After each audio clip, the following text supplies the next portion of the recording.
تسلل على أيوب الكعبي، تسلل على أيوب الكعبي في اللقطة الماضية، لكن كرات الطولية الستاوية قاتلة حقيقة.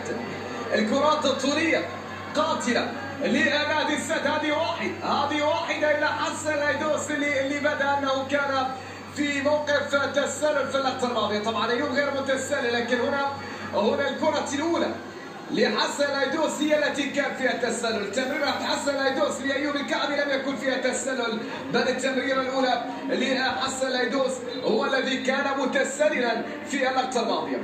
بيدرو تاباتا وحكم اللقاء يتحدث مع حكم تقنية الفيديو حول اللقطة الماضية. هل كان الأيدوس متسللا؟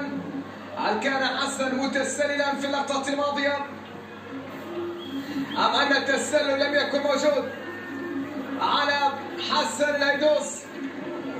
أم أن التسلل لم يكن موجود على حسن الأيدوس؟ هنا لحظة الانطلاقة.